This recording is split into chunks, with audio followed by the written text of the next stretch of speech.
2/3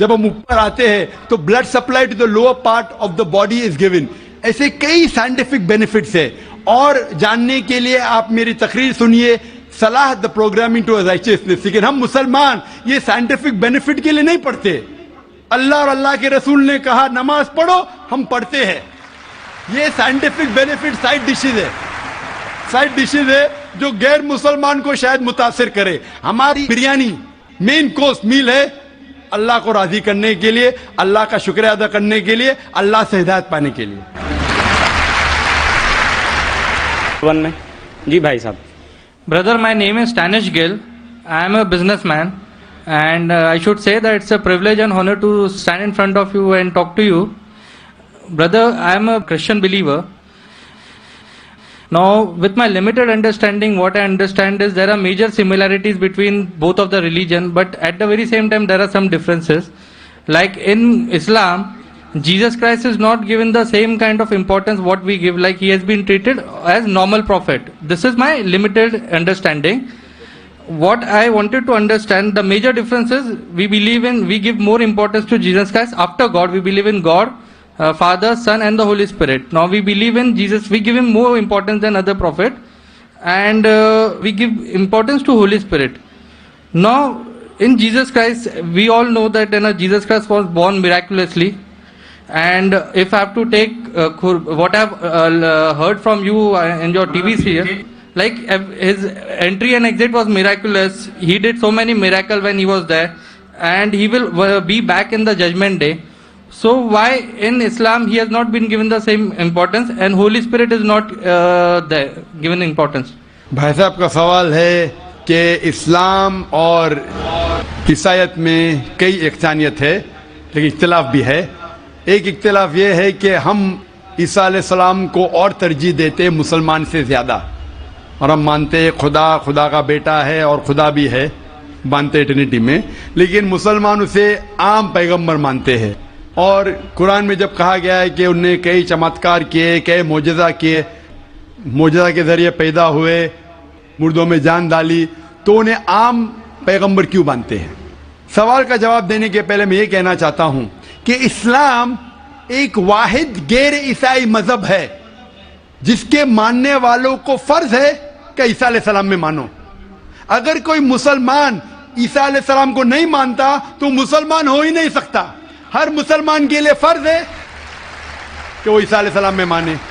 ہم یہ مانتے ہیں کہ وہ اللہ سبحانہ و تعالیٰ کے بھیجے ہوئے ایک عظیم پیغمبر تھے.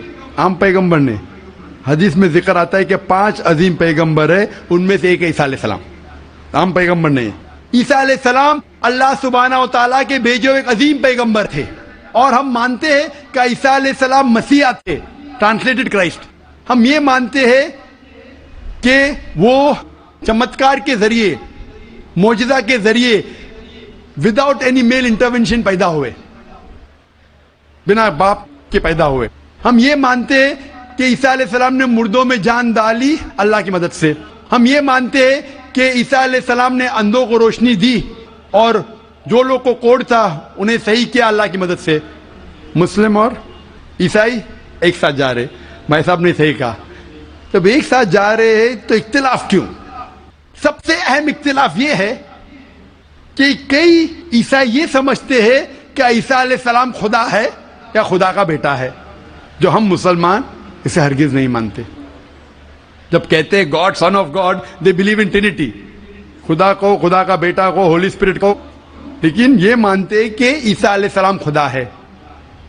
یہ ایک اہم اختلاف ہے. چھوٹے اختلاف اور ہے, سب سے اہم اختلاف ہے کہ عیسیٰ علیہ السلام خدا کا بیٹا ہے. جب آپ بائبل پڑھیں گے, میں طالب علم ہوں ذکر مذہب کا, میں بائبل پڑھ چکا ہوں, بائبل میں ایک بھی ورس نہیں ہے جس میں صاف طور پر بنا کوئی شک, بنا کوئی شبہ لکھا ہوا ہے جہاں عیسیٰ علیہ السلام خود کہتے ہیں کہ میں خدا ہوں یا آپ میری عبادت کرو. اگر آپ کوئی بھی بائبل میں سے ایک ورس دکھا سکے مجھے جہاں عیسیٰ علیہ السلام خود کہتے ہیں کہ میں خدا ہوں بنا کوئی شک کے, بنا کوئی شبہ کے, اور کہتے ہیں کہ میری عبادت کرو, میں کرسچن بننے کو تیار ہوں آج ہی. میں باقی مسلمانوں کے طرف سے بات نہیں کر رہا ہوں, وہ اسلام اور دیگر مذاہب کے طالب علم نہیں ہیں. میں اپنے آپ کو, اپنے سر کو قربان کرنے کو تیار ہوں. اگر آپ کوئی بھی بائبل میں سے ایک ورس دکھائیں مجھے بنا شک کے, بنا شبہ کے, جہاں عیسیٰ علیہ السلام خود کہتے کہ میں خدا ہوں یا میری عبادت کرو, میں عیسائی بننے کو تیار ہوں. جب آپ بائبل کا مطالعہ کرتے میں پتا چلتا ہے کہ عیسیٰ علیہ السلام خود کہہ رہے ہیں گاسپل آف جان میں چیپٹر نمبر 14 ورس نمبر 28 میں, عیسیٰ علیہ السلام خود کہتے ہیں میں فادر از گریٹر دین آئی, میرے والد, میرے خدا میرے سے زیادہ عظیم ہے. Gospel of John chapter number 10 verse number 29, my father is greater than all, خدا سب سے زیادہ عظیم ہے. Gospel of Matthew chapter number 12 chapter number 12 verse number 28, I cast out devils with the spirit of God, میں شیطانوں کو بھگاتا ہوں اللہ کی مدد سے. Gospel of Luke chapter number 11 verse number 20, I cast out devils with the finger of God, میں اللہ کی مدد سے شیطانوں کو بھگاتا ہوں. Gospel of John chapter number 5 verse number 30, I can of my own self do nothing, as I hear I judge and my judgment is just, for I seek not my will but the will of my Father. I can of my own self do nothing, میں اپنے آپ کچھ نہیں کر سکتا ہوں. As I hear I judge, جس طریقے سے میں سنتا ہوں اس طریقے سے فیصلہ کرتا ہوں.